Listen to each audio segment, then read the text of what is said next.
అందరికీ praise lord. యేసు క్రీస్తు ఘనమైనటువంటి ప్రశస్తమైనటువంటి నామంలో మీ అందరికీ శుభాలు తెలియపరుస్తూ ఉన్నాను. ఈరోజు మరి కొత్త అంశంతోనే దేవుని సన్నిధానంలో ధ్యానం చేసుకోవడానికి ఈ శ్రేష్టమైనటువంటి సమయాన్ని అనుగ్రహించినటువంటి దేవాతి దేవునికి సమస్త మహిమ ఘనత ప్రభావం చెల్లునుగాక. వాక్య భాగంలోనికి వెళ్ళక ముందు చిన్న ప్రార్థనతోనే ప్రారంభించుకుందామండి. తలలో వంచినట్లయితే ప్రార్థన. మహాపరిశుద్ధ జీవం కలిగినటువంటి దేవా, జీవాధిపతి, నీకు వందనములు, నీకు స్తుతులు స్తోత్రములు చెల్లించుకుంటూ ఉన్నాను ప్రభా. అయా దేవా, గనుడవి, గొప్పవాడివి, ఆశ్చర్యకరుడివి, అద్భుతకరుడివి, ఆలోచనకర్తవి ప్రభా. అయా దేవాని తెలిసే విలువైనటువంటి సమయము నీ సన్నిధిలో గడుపుటకు రజ్జా. అయా నీ శ్రేష్టమైనటువంటి మాటలు వినుటకు ప్రభా నువ్వు ఇచ్చిన ఈ సమయాన్ని, వేగ్యతను, భాగ్యతను బట్టి నీకు వందనములు ప్రభా. అయా దేవాని తెలిసే ప్రభా నన్ను రజ్జ దేవాని తెలిసి నీ నోటి బోరగా వాడుకుని సంపూర్ణముగా నీ శిలువ చాటున మరుగుపరచుకోండి. అయ్యా నువ్వు మాతో మాట్లాడండి, బలపరచండి, ధైర్యపరచండి, స్థిరపరచండి ప్రభా. అయా దేవాని తెలిసే ప్రభా నీ వాక్యము గ్రహించుకుని రక్ష దేవాని తెలిసే ప్రభా విడిచిపెట్టే వారి మీద కాక ప్రభా అనుసరించేటువంటి కృపను రక్ష ప్రతి ఒక్క బిడ్డకు నువ్వు దయచేయమని అయా దేవ ముందున్న సమయం అంతయు నీ గాయపడ హస్తాలకు అప్పు చెప్తూ యేసు పరిశుద్ధ నామములో అడిగి పెట్టుకుంటున్నాం తండ్రి. ఆమేన్, ఆమేన్, హల్లెలూయా.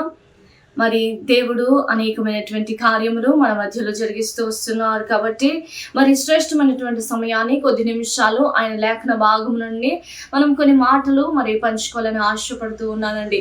దేవుడు మనతోని అనేకమైనటువంటి క్రియల ద్వారా లేదా అనేకమైనటువంటి మరి ఏదో ఒక మార్గము ద్వారా దేవుడు మనతో మాట్లాడుతూ వస్తూ ఉన్నాడు. ఆ విన్న వాక్యమును గ్రహించుకొని మరి పదిలపరుచుకొని భద్రపరుచుకొని మరి విన్న వాక్యమును గ్రహించుకొని మనం వాక్యము చొప్పున నడవాల్సినటువంటి ఎంతో బాధ్యత మనకి ఉన్నది. అది గ్రహించుకొని ప్రతి ఒక్క క్రైస్తవుడు క్రైస్తవురాలు మరి అనుసరించవలసినటువంటి ఎంతో ప్రాముఖ్యమైనటువంటి బాధ్యత ప్రతి ఒక్కరికి ఉన్నదన్నటువంటి విషయము గ్రహించాలి. ఏదైనా మరి కొత్త మరి అంశం ఏంటి అనగా మరి దేవుని సన్నిధిలో ప్రతికూల పరిస్థితుల్లో కూడా మరి సంతోషముతోని దేవుని సన్నిధిలో ప్రార్థించాలి. ప్రతి ఒక్క కాలంలో, కష్టకాలంలో కానీ సంతోష కాలంలో కానీ ప్రతి ఒక్క కాలంలో దేవుని సన్నిధిలో మనం ప్రార్థించే వారిగా ఉండాలి. ఏంటి అయ్యా అంటే కొంతమంది మనం చూసినట్లయితే మరి ప్రతి ఒక్క కాలంలో దేవుని స్తుతించడము కానీ ప్రతి ఒక్క కాలంలో అంటే ఎండాకాలం వర్షాకాలము కాదండి, మన సంతోష కాలంలో మరి దుఃఖ సమయంలో మరి ఏ సమయంలో అయినా కానీ ఏ సందర్భంలో అయినా కానీ ఏ పరిస్థితుల్లో ప్రతికూల పరిస్థితులు మనకు వచ్చినా కానీ దేవుని సన్నిధానంలో ఆనందించే వారిగా, దేవుని సన్నిధానంలో ప్రార్థించే వారిగా ఉండాలి. Praying for the Joy in every season. ప్రతి ఒక్క కాలంలో సంతోషము నిమిత్తము మనము ప్రార్థన చేయాలి. అది దుఃఖ సమయంలో అయినా లేదా సంతోష సమయంలో అయినా ఎల్లప్పుడూ నా సంతోషం ఇలానే ఉండాలి ప్రభు అని కూడా ప్రార్థన చేయవలసినటువంటి బాధ్యత ఎంతగానో ఉన్నది. కొంచెం సమస్య రాగానే మన జీవితాలలో లోకం వైపు చూడటం కానీ లోక ప్రజలు అంటున్నటువంటి మాటలు వినటము కానీ లేదా అనేకమైనటువంటి మరి మాటలు విని త్రోవ తప్పిపోవడం కానీ అనేక మంది విషయాలలో మనం చూస్తూ ఉన్నాము. ఈరోజు ఈ సందేశం వింటున్నటువంటి నీవు నేను అటువంటి సమస్యలో లేదా అటువంటి స్థితిలో అటువంటి స్థాయిలో మనం ఉండడానికి వీలు లేదు. దేవుని మాటలు విన్నటువంటి మనము గ్రహించుకొని ఆ మాటలు ప్రతికూల పరిస్థితుల్లో కూడా మనము జ్ఞాపకం చేసుకోవాల్సినటువంటి వారిగా ఉండాలి.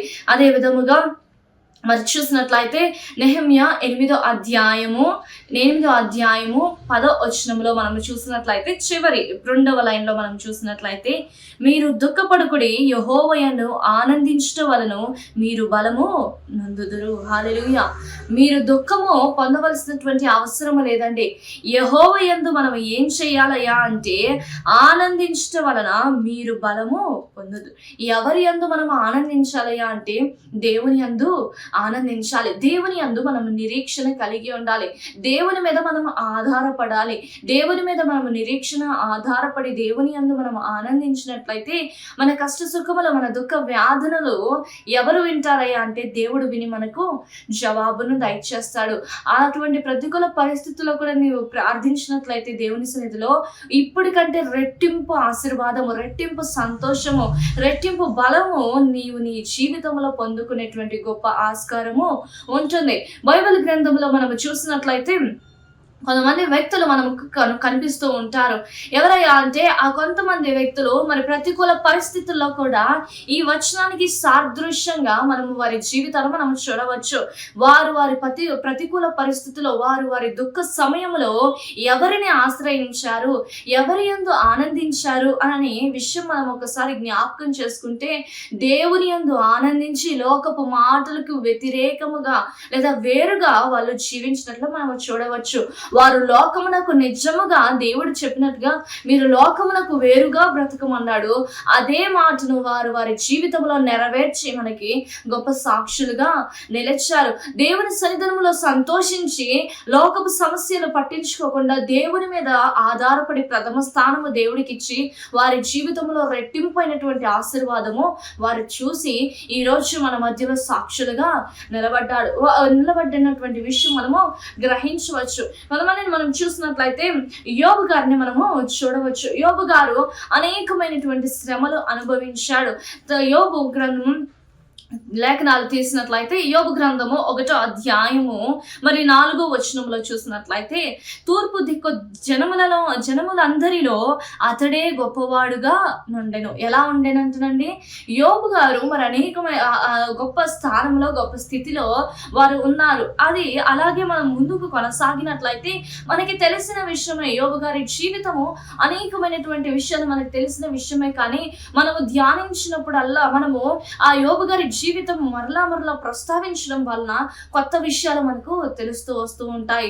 కొత్త విషయాలు, కొత్త మర్మాలు మనము గ్రహించవలసినటువంటి అవసరత మరి ప్రాముఖ్యముగా అవసరమై ఉన్నదండి. అదే విధముగా మనం ముందుకు కొనసాగి చదువుతూ వస్తూ ఉన్నప్పుడు మరి 11వ వచనములో మనం చూసినట్లయితే అక్కడ మనము గ్రహించవచ్చు. అయినను నీవు ఇప్పుడు నీ చేయి చాపి అతనికి కలిగిన సమస్తమును మొత్తిన ఎడల అతడు నీ ముఖమును ఎదుటనే దూషించి నిన్ను విడిచిపోవును అని యేసుతో అనగా. ఈ మాట ఎవరు పలుకుతూ ఉన్నారండి? అపవాది పలుకుతూ ఉన్నాడు. ఏంటంటే అంట, దేవుని సన్నిధిలో తనకున్నటువంటి సమస్తమును తీసివే. ఒకవేళ తనకు కలిగినదంతయు వానిష్ చేస్తే తను నీ మొహము ఎదుటనే నిన్ను దూషించవచ్చు అన్నటువంటి విషయము అక్కడ తెలియపరుస్తున్నటువంటి అన్న రీతిగానే ఇక్కడ అపవాది యేసు ప్రభువుతో అక్కడ ఛాలెంజ్ వేస్తున్నట్టు మనం చూడవచ్చు.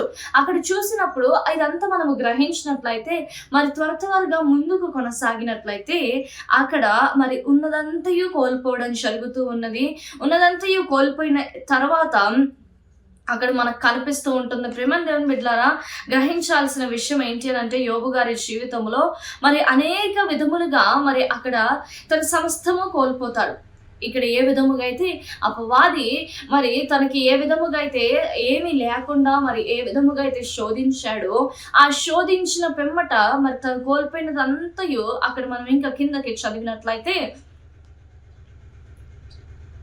14వ వచనం అక్కడ మనం చూసినట్లయితే అక్కడ తనకున్నదంతయు కోల్పోవడం జరుగుతుంది.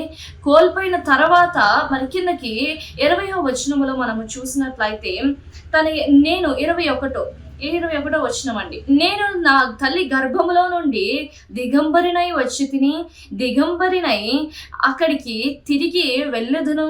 యెహోవా ఇచ్చెను, యెహోవా తీసుకొని పోవును. యెహోవా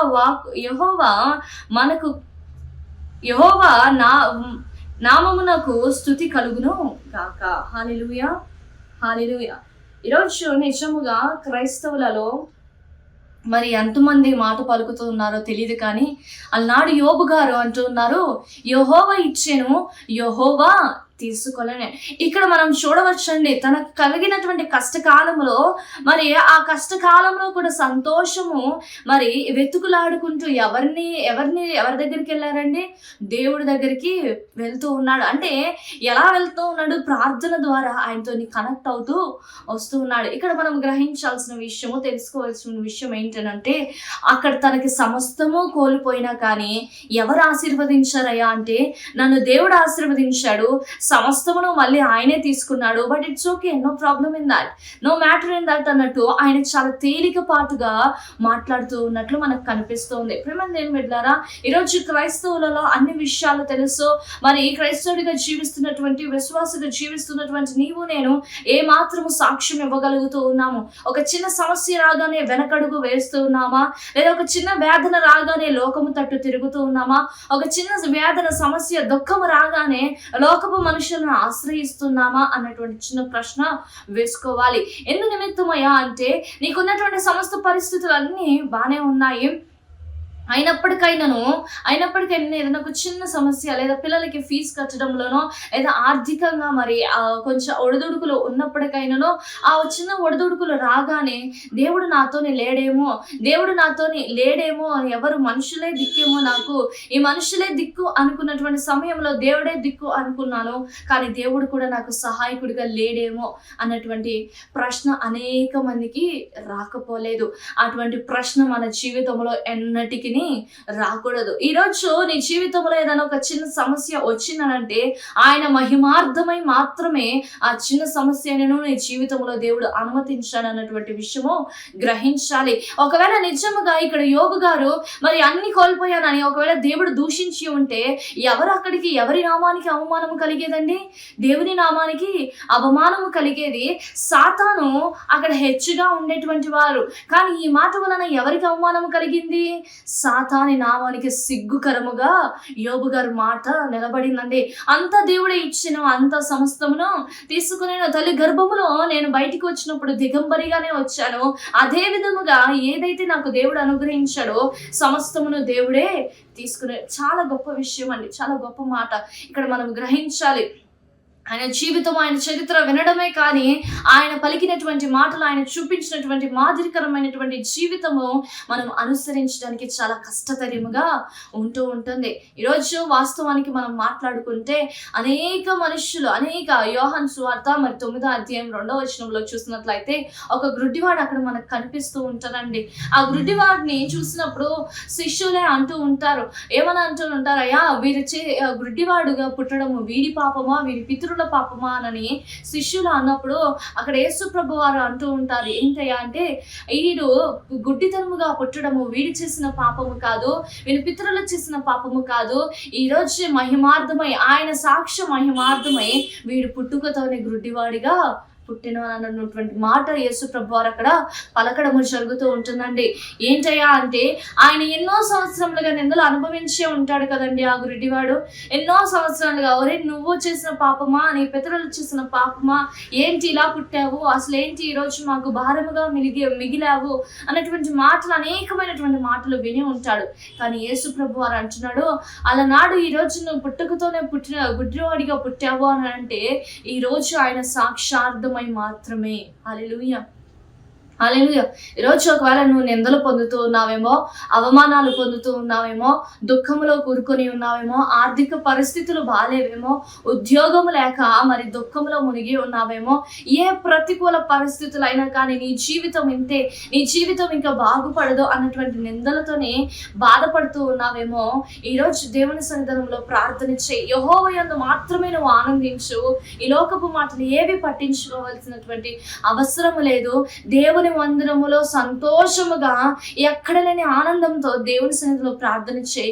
సమస్త ప్రతికూల పరిస్థితులు కూడా నీకు అనుకూలముగా మార్చగలిగినటువంటి శక్తిమంతుడైనటువంటి దేవుని సన్నిధిలో నీవు ప్రార్థిస్తున్నావు అన్నటువంటి సత్యము మాత్రము మర్చిపోవద్దు. ప్రేమ దేవుని బిడ్డలారా, ఆ రోజు గుడ్డివాడు కూడా అదే అనుకొని ఉండవచ్చు, ఏంటి నా పరిస్థితి, ఏంటి నాది ఇది అన్నప్పుడు దేవుడు స్వస్థపరిచినప్పుడు తన ఆనందం ఇంత అంత కాదు. అనేక ప్రజలకి సువార్త ప్రకటించాడు. ఆ ఊరిలోకి వెళ్ళి అనేక మందికి యేసుప్రభు వారు వచ్చారు, నన్ను ముట్టారు, తాకారు, స్వస్థపరిచాడు అన్నటువంటి సాక్ష్యము ఆ గ్రామం అంతయు ప్రకటించబడింది, ప్రచురించబడింది. ఆ రోజు దేవుని నామము ఘనపరచబడింది. అదే విధమైనటువంటి పరిస్థితుల్లో మనము ఉంటే దేవుడు కేవలము ఆయన మహిమార్థమై, ఆయన సాక్ష్యము నిమిత్తము కొరకే మన జీవితాలు ఇలా ఉన్నాయేమో, ఆయన సన్నిధానంలో ప్రార్థిద్దాము, ఆయన సన్నిధానంలో స్తుతిద్దాము అన్నటువంటి చిన్న ఆలోచన ఎందుకు చేయకూడదు? ఖచ్చితముగా చెయ్యి.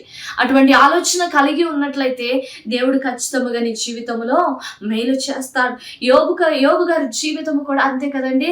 ఇక్కడ మనం ఇంకా ముందుకు కొనసాగినట్లయితే అదే అధ్యాయము 2వ అధ్యాయము ఇక్కడ మనం చూసినట్లయితే 2వ అధ్యాయము 5వ వచనము.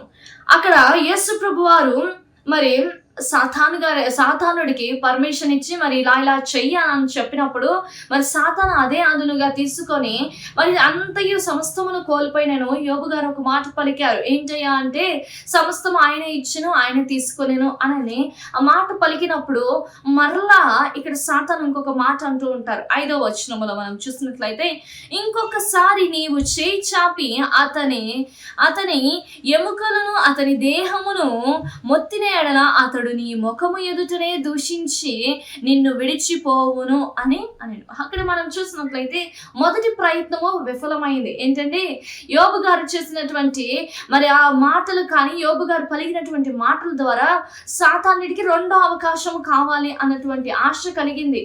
2వ అవకాశము మరి యేసు ప్రభు దేవుడి దగ్గరికి వెళ్ళి అక్కడ అడిగినప్పుడు అక్కడ మరలా మరి అవకాశం ఇవ్వడం జరుగుతుంది. అవకాశం ఇచ్చిన తర్వాత మరి తన దేహము మరి తన దేహం అంతయు మరి వ్యాధితో నిండిపోయినను అతను దేవుని మాత్రము దూషించలేదు.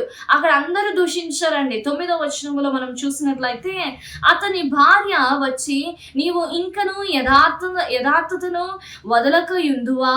హల్లెలూయా. ఏంటన్నా నువ్వు ఇంకను యథార్థతను వదలకయుందువా. ఇంకా ముందుకు కొనసాగినట్లయితే దేవుని దూషించి మరణము కమ్ము అనెను. హల్లెలూయా. అతడు మరలా తర్వాత ఇక్కడ మరలా యోబు గారు అంటారు అతడు మరలా ఆ మూర్ఖురాలు మాట్లాడినట్లు నీవు మాట్లాడుచున్నావా.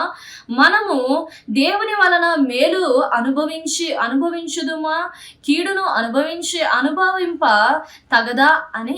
హల్లెలూయా. ఇక్కడ మనం చూస్తున్నట్లయితే చాలా గొప్ప మాట ఇక్కడ యోబు గారు పలుకుతూ ఉన్నట్లు మనం చూస్తూ ఉంటాము. మరి అక్కడ యోబు గారి భార్య వచ్చి అంటూ ఉంది నీవు ఇంకా ఎంతకాలము యథార్థంగా ఉంటావు, నువ్వు ఇంకా ఎంతకాలము యథార్థంగా కొనసాగుతూ ఉంటావు, దేవుడు అని పరిగెడుతూ ఉంటావు అన్నటువంటి స్వభావంతో అక్కడ యోబు గారు భార్య పలుకుతూ ఉన్నది. దేవుడిని ద్వేషించి లేదా దూషించి మరణించు, అదే మంచి పని కదా, నువ్వు ఈ స్థితిలో ఉండడము కంటే అదే మేలుకరమైనటువంటి పని కదా అన్నటువంటి మాట అక్కడ పలుకుతూ ఉంటుంది. అది మరలా కింద యోబు గారు అంటూ ఉంటారు నీవు మూర్ఖురాలులాగా మాట్లాడవద్దు, దేవుడు ఒకవేళ మేలు చేశాడు, మేలును అనుభవించిన దానివి కీడును అనుభవించలేవా అన్నటువంటి ప్రశ్న అక్కడ వేస్తూ ఉంటాడు. ఈ ప్రశ్న ఈ సమయంలో ఈ కాలంలో ప్రతి ఒక్కరూ వేసుకోవాలండి. దేవుడు మేలు చేస్తే మాత్రము సంతోషముగా స్వీకరిస్తారు, కానీ కష్టము లేదా ఒక చిన్న వేదన రాగానే అది ఎంతో కష్టతరముగా మారిపోతూ ఉంటుంది. ఆ కష్టము నిమిత్తము దేవుని సన్నిధిలో ప్రార్థించాలన్నటువంటి సత్యము మర్చిపోతూ ఉంటారు. ఆ సత్యము మర్చిపోతూ ఉంటారు అని అంటే దేవుడు సంతోషం అనుగ్రహించాడు అనంటే ఒక సాక్ష్యము నిమిత్తము అనుగ్రహించాడు, ఒక కష్టం అనుగ్రహించాడు అనంటే ఒకవేళ సాతానుడు శోధిస్తూ ఉన్న ఎడల, ఒకవేళ సాతానుడు నీ జీవితంలో ఏదైనా అనుమతించిన ఎడల అది విడుదల పొందాలి అన్నటువంటి ప్రార్థన బలము మనలో ఖచ్చితముగా ఉండాలి. ఇక్కడ ఏంటయ్యా అంటే ఇక్కడ యోబు గారు తన జీవితంలో సాతానుడు అనుభవించిన వాటన్నిటిని కేవలము విశ్వాసము ద్వారా జయించినట్లు మనము చూడవచ్చు. విశ్వాసముతోని పోరాడి దేవుని సన్నిధానములో పోరాడి మరి జయమునందినట్టుగా మనము చూస్తూ ఉంటాము. ఆనందముతోని మనం మొట్టమొదటిగా చదివాము కదా, ఆనందముతోని మరి ఆయన సన్నిధానంలో ప్రార్థన చేశాడు. కష్ట సమయంలో కూడా ఆయన సన్నిధానంలో ఆనందము పొందే విధముగా ఆయన విశ్వాసము ఉన్నది. ఈరోజు మన కష్టంలో కూడా ఆయన సన్నిధానంలో ఆనందము పొందే విధముగానే ఉండాలి. ఒకవేళ ఆయన సన్నిధానంలో మనము ఆనందంగా సంతోషంగా ప్రార్థిస్తే సాతాని నామానికి అవమానకరముగా సిగ్గుకరముగా ఉంటుంది, దేవుని నామాన్ని మహింపరిచే వారిగా ఉంటూ ఉంటాము. కాబట్టి నెహెమ్యా 8వ అధ్యాయం 10వ వచనంలో మనం చూసినట్లుగా ఏ విధముగా అయితే అనుదినము మనము ఏ విధముగా అయితే అనుదినము మన సమస్యల గుండా, మన శ్రమల గుండా మనం వెళ్తూ ఉన్నప్పుడు మనము ఆనందముతో దేవుని సన్నిధానంలో ప్రార్థించే వారిమిగా ఉండాలి, దేవుని సన్నిధానంలో సంతోషించే వారిమిగా ఉండాలి. హల్లెలూయా.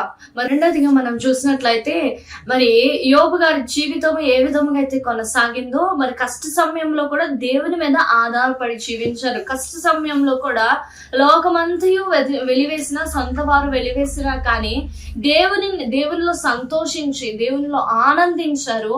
మరి ప్రతి ఒక్క కష్టకాలంలో కూడా దేవుని పట్ల మరి ఆధారపడి, దేవుని మీద ఆధారపడినట్లు మనం చూస్తూ ఉన్నాము. మరి రెండోదిగా మనం చూసినట్లయితే మరి దానియేలు గారి జీవితము కూడా అనేకమైనటువంటి మరి శ్రమల గుండా, అంటే మనుషుల ద్వారానే మరి శోధింపబడినట్లు మనము చూస్తూ ఉంటాము. ఆయన జీవితంలో మరి మనుషుల ద్వారానే అనేకమైనటువంటి పోరాటాలు చేసినట్లుగా మనం చూస్తూ ఉంటాము. కానీ అది ఏ విధమైనటువంటి పోరాటం అండి? ఏదో ఒక సమస్య రావడము, లేకపోతే ఏదో మరి యుద్ధము జరిగిపోవడము కాదు, కానీ మరి ప్రార్థించకూడదు, దేవుని స్తుతించకూడదు అన్నటువంటి సమస్యనే వారి జీవితంలో వచ్చినప్పుడు కానీ ప్రార్థన అనేటువంటి అంశం వారు విడిచి పెట్టలేదు. మరణ అంచుల వరకైనా వెళ్ళారు, కానీ ఆయన ప్రార్థన మాత్రము విడిచిపెట్టలేదు. ఆయన ప్రార్థన మాత్రము ఎన్నటికీ త్రోసివేయలేదు. మనుషులకి భయపడలేదు, కానీ దేవునికి భయపడినట్లుగా మనం చూస్తూ ఉన్నాము. ఈరోజు ఈ కాలంలో, ఈ సమయంలో మరి భయంకరమైనటువంటి దినాలలో ఉన్నాము. కాబట్టి ఈ అంశము ప్రాముఖ్యముగా మనము జ్ఞాపకం చేసుకోవాలి.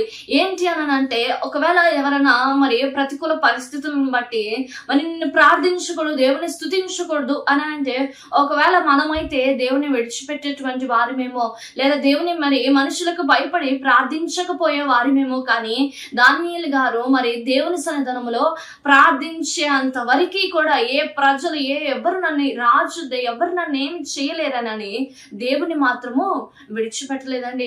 మనుషులకి కాదు మనం భయపడవలసింది, దేవునికి మాత్రమే మనము భయపడాలి. ఏ సమస్యలు వచ్చినా కానీ దేవునికి మాత్రమే మనము తలవంచాలి, కానీ సమస్యలకి మాత్రం మనము తలవంచే వారిమిగా ఉండకూడదు. సమస్యలు అనగా శోధకుడు, సమస్యలు అనగా అపవాది, సమస్యలు అనగా అనేకమైనటువంటి ప్రతికూల పరిస్థితులు. వీటికి కాదు మనము తలవంచాల్సింది, దేవునికి మనము తలవంచాలి. అక్కడ దానియేలు గారు కూడా దేవునికి తలవంచారు. మరి దేవునికి తలవంచినప్పుడు, సింహాల బోనులో వేసినప్పుడు కూడా సింహాల నోళ్లను ముయించినటువంటి దేవుడై ఉన్నాడు. అదే విధముగా ఈరోజు నీవు నేను దేవునికి తలవంచితే మన శత్రు సమూహంతోని, లేదా మన సమస్యలైనటువంటి మరి ఇరుకులతోని, ఇబ్బందులతోని మన సమస్యలు, మన శత్రువుల నోర్లు ముయించేటువంటి వారు ఎవరయ్యా అంటే దేవుడు మాత్రమే మన శత్రుల నోర్లను ముయించగలిగినటువంటి దేవుడై ఉన్నాడు. అది నీకు నాకు అసాధ్యము. మన సమస్యలతోనే, మన శత్రువులతోనే పోరాడాలి అని అంటే అది కేవలము దేవునికి మాత్రమే సాధ్యము. ఆయన కూడా అనేకమైనటువంటి పరిస్థితులు కూడా వెళ్తూ ఉన్నటువంటి సమయంలో మరి ఆయన దేవుని మీదనే ఆధారపడ్డారు, దేవుని సన్నిధానంలోనే ఆనందించారు. అది ఏ సమస్యలైనా కానీ దేవుని సన్నిధానంలోనే పోరాటము చేశారు. ఈరోజు ఆయన పోరాటము ఏ విధముగా ఉన్నది, ఎదురుబాటు ఏ విధముగా ఉన్నది, తలవంపుడు ఎవరికి తలవంపులుగా ఉన్నది, దేవునికా లేదా ప్రజలకా అన్నటువంటి ప్రశ్న మనము వేసుకోవాలి. ప్రేమలారా, దేవుని సన్నిధానంలో మనం గ్రహించాల్సింది, తెలుసుకోవాల్సిన విషయం ఏంటయ్యా అంటే, ఈ మనుషులకి తలవంచడం కంటే దేవునికి తలవంచినప్పుడు అత్యధికమైనటువంటి ఆశీర్వాదములు మనము చూడవచ్చు, అత్యధికమైనటువంటి మేలులు మనము చూడవచ్చు. మరి అదే విధముగా మరొక వ్యక్తిని మీకు పరిచయం చేయాలని ఆశపడుతూ ఉన్నాను. తెలిసిన వ్యక్తి అయినప్పటికైనాను మరి దేవుని సన్నిధానంలో తను ఏ విధముగా ఆనందించింది, దేవుని సన్నిధానంలో తను ఏ విధముగా తన హృదయాన్ని కుమ్మరించుకొని ప్రార్థన చేసిందయ్యా అంటే, లోకమంతయు గొడ్రాలిగా పిలుస్తున్నప్పటికైనాను దేవుని సన్నిధానంలో మోకరించి మరి తన హృదయం అంతయు దేవుని సన్నిధానంలో కుమ్మరించుకొని ప్రార్థన చేసిందండి. తను ఎవరో కాదు, హన్న. తన జీవితంలో మరి అన్ని ఉన్నప్పటికైనాను, మరి అన్ని అనుభవాలు ఉన్నప్పటికైనాను, అన్ని సంతోషాలు ఉన్నప్పటికైనాను చిన్న వేదన వెంటాడుతూ ఉన్నది. మరి భయంకరమైనటువంటి లోకములో ఒక నిందను మోస్తూ ఒక అవమానముగా ఎంచబడుతూ ఉన్నది. అయినప్పటికైనాను దేవుణ్ణి విడిచిపెట్టలేదు. దేవుని సన్నిధానంలో ఆనందంతో సంతోషంతో తన హృదయాన్ని కుమ్మరించుకుంటూ మరి మనో దుఃఖము గలదై మరి దేవుని సన్నిధానంలో ప్రార్థన చేసింది. కన్నీటితోనే దేవుని సన్నిధానంలో ప్రార్థన చేసింది. తన నిందలన్నిటిని దేవుడు ఖ్యాతిగా మార్చి మరి గొప్ప ఒక కుమారుణ్ణి అనుగ్రహించాడు. మరి ఆ కుమారుణ్ణి మరి సేవకుడి దగ్గర వదిలిపెట్టడము ఆ విషయాలను మనకు తెలిసిన విషయమేనండి. కానీ అక్కడ హన్న మనం చూసినట్లయితే అక్కడ మొదటి సమయంలో 1వ అధ్యాయము 15వ వచనంలో చూసినట్లయితే నా ఆత్మ యెహోవా సన్నిధిని కుమ్మరించు కొనుచున్నాను అన్నటువంటి మాట అక్కడ పలుకుతూ ఉంటుంది. ఈరోజు మరి అలనాడు హన్న ఏ విధంగా అయితే తన హృదయాన్ని కుమ్మరించుకుని దేవుని సన్నిధిలో ప్రార్థన చేసిందో అదే ప్రార్థన నాకుంటే ప్రతి కష్టతరంలో కూడా దేవుని సన్నిధిలో సంతోషించేటువంటి జనాంగముగా మనము పిలువబడడానికి గొప్ప అవకాశం ఉంటుందండి. గొప్ప జనాంగంగా పిలవబడాలి అని అంటే గొప్ప పలుకుబడి అవసరం లేదు, మరి అందచందాల అవసరం లేదు, మరి అనేకమైనటువంటి మరి ధనము అవసరం లేదు. కానీ దేవుని సన్నిధానంలో మన హృదయాన్ని కుమ్మరించుకొని ప్రార్థన చేసినప్పుడు అన్ని దేవుడే మన దగ్గరికి తీసుకొచ్చేటువంటి గొప్ప అవకాశము ఉంటుంది. అన్ని దేవుడే మనకి ప్రతికూల పరిస్థితులను మరి సరళము చేస్తాడు. ప్రతికూల మార్గమును మరి మూయబడినటువంటి ప్రతి ఒక్క ద్వారము తెరవబడడానికి గొప్ప అవకాశము ఉంటుంది. ఒక చిన్న ప్రశ్న ఈ సమయంలో మనం వేసుకోవాల్సింది ఏందయ్యా అంటే, మరి ఈరోజు నీవు ఏ ప్రతికూల పరిస్థితుల్లో అయినా దేవుని సన్నిధానంలో ఆనందించేటువంటి క్రైస్తవుడిగా ఉన్నావా, లేదా క్రైస్తవురాలిగా ఉన్నావా? సమస్యలను చూసి వెనకడుగు వేసేటువంటి క్రైస్తవుడిగా ఉన్నావా, లేదా సమస్యలతో మరి దేవుడు అంటూ దేవుని వైపు పరిగెడుతూ నాకేం ప్రతిఫలము లేదు అన్నటువంటి మరి సద్దిద్యంలో పడి మరి లోకం వైపు తిరిగి లోకం వైపు పరిగెడుతూ ఉన్నావా? నిజమైనటువంటి క్రైస్తవులండి ఏ పరిస్థితుల్లో ఉన్నా కానీ, ప్రతికూల పరిస్థితుల్లో ఉన్నా కానీ, అందరూ అవమానించి ఒక అనాథగా బ్రతుకుతూ ఉన్నా కానీ దేవుని సన్నిధానంలో ఆనందిస్తూ ప్రార్థిస్తే నీకు కలిగినటువంటి విజయము ఎవరికి దేవుడు అనుగ్రహించినటువంటి సత్యం మాత్రం మనం మర్చిపోకూడదు. దేవుని సన్నిధానంలో మనం ప్రార్థన చేస్తే దేవుడు మనకు అనుగ్రహించదంటూ ఏది ఉండదు. కాకపోతే కొద్ది సమయం పట్టవచ్చేమో. యోబు గారి జీవితము తనకు కలిగినటువంటి వ్యాధిని బట్టి ఎమ్మటే మరి స్వస్థత పొంది ఎమ్మటే మరి అన్ని మారిపోయాయా యోబు గారి జీవితంలో? లేదు, కొంత కాలం పట్టింది, కొంత సమయం పట్టింది. ఆయన జీవితంలో దేవుని నామానికి మహిమార్థమే సాక్ష్యము లేవనెత్తబడడానికి కొద్ది కాలము కొద్ది సమయము మరి ఖచ్చితముగా పట్టింది. ఆ సమయము ఎదురు చూశారు యోబు గారు. ఆ సమయము మరి దేవుని సన్నిధానములో మరి పోరాడారు. అనేకమైనటువంటి అవమానముల గుండా పోరాడుతూనే దేవుని సన్నిధానంలో కూడా దేవుని నిమిత్తము అయ్యా నా జీవితంలో మేలు చేయని దేవుని సన్నిధానంలో ప్రార్థన చేశారు. దానికి రెండింతలమైనటువంటి ఆశీర్వాదము యోబు గారు పొందుకున్నటువంటి విషయం మనము గ్రహించవచ్చు. అక్కడ మనము చూడవచ్చు ఆ రెండింతలమైనటువంటి ఆశీర్వాదము మరి రెండింతలమైనటువంటి సాక్ష్యము కూడా తన జీవితంలో లేవనెత్తబడినట్టుగా మనం చూడవచ్చండి. తన కుమార్తెలు మరి నగరములో ఉన్న వారందరికంటే మరి సౌందర్యవతులుగా ఉన్నారు. మరి అందము పైరూపమే కాదు కానీ అంతరాంత సౌందర్యము కూడా మరి బహుగా అక్కడ ప్రచురించబడింది, అక్కడ రాయబడి ఉంటుందండి. ఇక్కడ మనం గ్రహించాల్సిన విషయం ఏంటయ్యా అంటే, ఆయన తన జీవితంలో ఏ విధముగా అయితే ఉన్నారో తన కుమార్తెలు కూడా మాదిరికరమైనటువంటి జీవితము వారి కుమార్తెలకి చూపించారు. కాబట్టి వారి కుమార్తెలు కూడా మరి అందము సౌందర్యము కలిగి అక్కడ ఉన్నారు. మరి తనకు కలిగినటువంటి ఆస్తిలో సగభాగము కుమార్తెలకు కూడా ఇచ్చినట్లుగా అక్కడ రాయబడి ఉంటుంది. అక్కడ అంత ఇవ్వాలి అన్నటువంటి ఆశ లేదా ఇవ్వాలి అన్నటువంటి ఆలోచన రావడమే గొప్ప విషయం. మనం చూసినట్లయితే కుమారులకి మాత్రం రాబడి ఉంటుంది, కుమార్తెలకి ఉండదు. అయినప్పటికైనా ఏ విధముగా ఇచ్చారయ్యా అంటే, ఎంత లోబడినటువంటి జీవితం ఆ కుమార్తెలు జీవించారు. ముందుగా లోబడి జీవించాలన్నటువంటి ఆ జీవితము వారి తండ్రి దగ్గర నుంచి వారు నేర్చుకున్నటువంటి అనుభవాలు. ఇక్కడ నేను చెప్పాలని ఆశపడింది ఏందయ్యా అంటే, యోబు గారి జీవితము అన్ని కోల్పోయినా కానీ రెండింతలమైనటువంటి ఆశీర్వాదము పొందుకున్నారు. రెండింతలమైనటువంటి గొప్ప సాక్ష్యము తన జీవితంలో లేవనెత్తబడింది. కాబట్టి ఈరోజు మనం గ్రహించాల్సిన విషయం ఏంటయ్యా అంటే, ఈరోజు మన జీవితాలు పడిపోయి ఉండవచ్చు. ఒకరోజు గత కాలంలో మన జీవితం హెచ్చుగా ఉండి ఉండవచ్చు. గత కాలంలో అనేకమైనటువంటి పలుకుబడులతోనే అనేకమైనటువంటి ధనధాన్యాలతోనే ఉండవచ్చు. కానీ ఈరోజు మన జీవితము దానికి మరి తిరుగుబాటుగా, దానికి వేరుగా ఈరోజు మన జీవితము కింద పడిపోయి ఉండవచ్చు, పైనుంచి కిందకి పడిపోయి ఉండవచ్చు. అయినప్పటికైనాను దేవుని సన్నిధానంలో మనము నిరీక్షణ కలిగి ఉంటే అంతకు మించినటువంటి ఆశీర్వాదము, ముందు ఏ విధముగా అయితే నువ్వు ఆశీర్వదించబడ్డావో, ముందు ఏ విధముగా అయితే నీ పలుకుబడి ఉన్నదో, ముందు ఏ విధముగా అయితే నీ ధనధాన్యాలు మరి నీ ఇంట్లో మరి సంతోషము నింపి ఉన్నదో, దానికి రెండింతలమైనటువంటి సంతోషము, ఆనందము, సమృద్ధి దేవుడు నీకు అనుగ్రహించడానికి సిద్ధముగా ఉన్నాడు. కాకపోతే నీవు నేను ప్రార్థించాల్సినటువంటి బాధ్యత, ఏ పరిస్థితిలో, ప్రతి ఒక్క కాలములో దేవుని సన్నిధానంలో మోకరించి ప్రార్థించవలసినటువంటి అనుభవము క్రైస్తవులుగా మనం ఖచ్చితముగా నేర్చుకోవాలి. ఒక విశ్వాసిగా ఖచ్చితంగా మనము నేర్చుకోవాలి. మరి ఈరోజు మనం చూస్తున్నట్లయితే హన్నా జీవితంలో కూడా అనేకమైనటువంటి పోరాటాలు అండి. ఈరోజు మనము మరి ప్రతి ఒక్క క్రైస్తవుడు, క్రైస్తవురాలు, మరి స్త్రీ కానీ పురుషులు కానీ దేవుని సన్నిధానంలో ప్రతి ఒక్క కాలములో మోకాళ్ళు వేసి ప్రార్థించవలసినటువంటి అనుభవాలు ప్రతి ఒక్కరి జీవితంలో ఖచ్చితంగా ఉండాలి. అప్పుడే దేవుని రుచి చూచి మనము ఎరిగి వాటన్నిటిని సమకూర్చుకొని ఒకానొక దినమున సాక్ష్యముగా మనము నిలబడతాము. అటువంటి సాక్ష్యం మన జీవితంలో ఎంచబడాలి అని అంటే ఈ దినము మొదలుకొని, ఈ క్షణము మొదలుకొని దేవుని సన్నిధానంలో సాక్షులుగా ఉండాలి. ప్రతి ఒక్క కాలంలో మనం సంతోషించాలి.